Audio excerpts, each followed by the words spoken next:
Good day, everybody. Tracy Brown here. I hope you're doing well. So I'm your somatic nutrition therapist and body image specialist.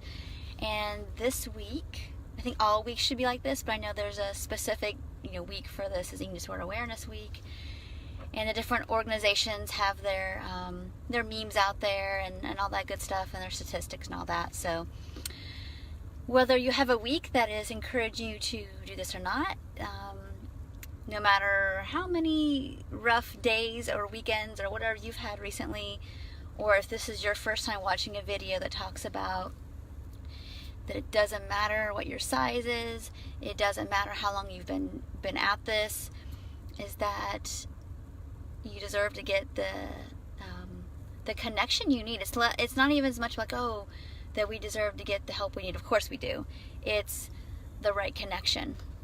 And I have the same stories that maybe some of you do around somebody trying to help me with my eating disorder, but not being an expert, not having training.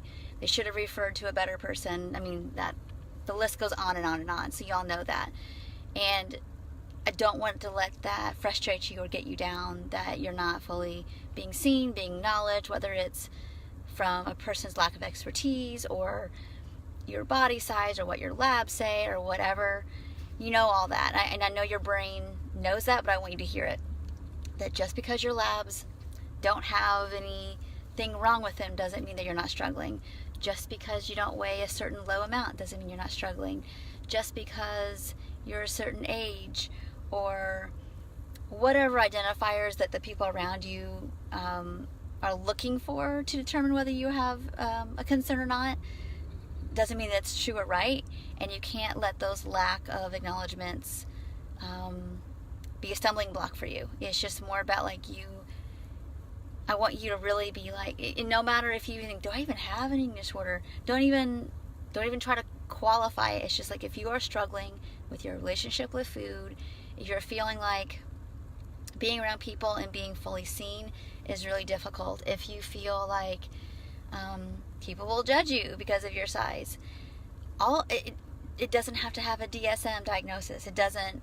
No, it's more about you acknowledging that food and weight is taking up too much space in your life, too much space in your brain.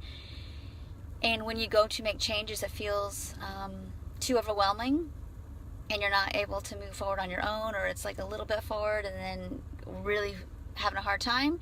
You know that it's time to reach out to someone who knows how to help.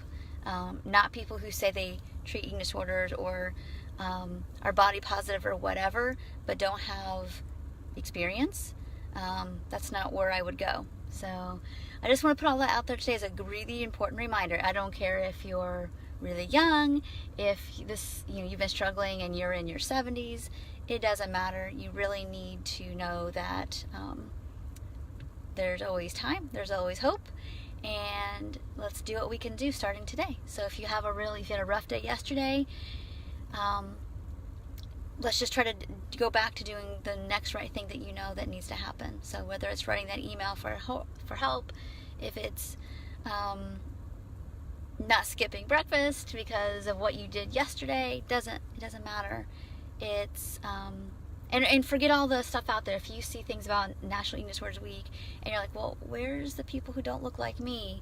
And you don't see them, that doesn't mean that your struggles are less valid. You just gotta as much as we all want to be seen, and it makes it feel more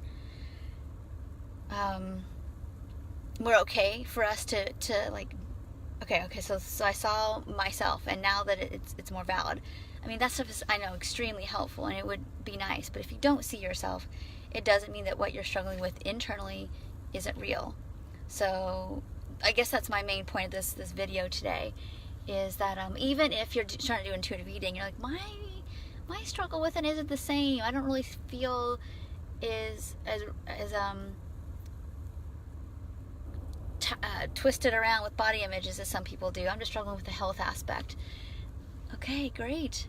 I'm glad you can acknowledge that and know that if having grounding around how you can support yourself in your health is feeling like a struggle, and what you see around you isn't supporting what you need to do, whether it's the books or Again, the lack of acknowledgement, like, well, this is my health struggle, but if I do intuitive eating with it, then I don't feel as well.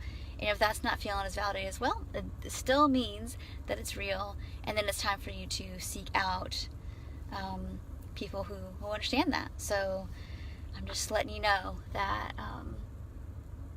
there are people who get it. And if you need resources about that, contact me. And if I don't know how to help you, then I will for sure pass you to someone that I know who does. So, all right, I hope you have a really great week.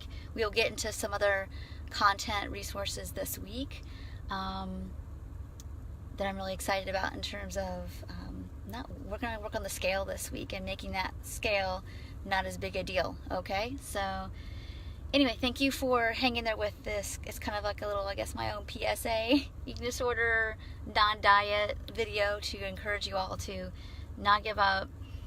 If you don't feel seen or validated, it doesn't mean that what you're struggling with isn't true. I need you to believe that in yourself more than anything else, that what you're struggling with is real. And it's time to get off the merry-go-round of exhausting yourself, trying to do it on your own. So thank you so much for being here. And if this video would be helpful or relevant to someone you know, please let them know about it, okay? Thanks so much and take care. Bye-bye.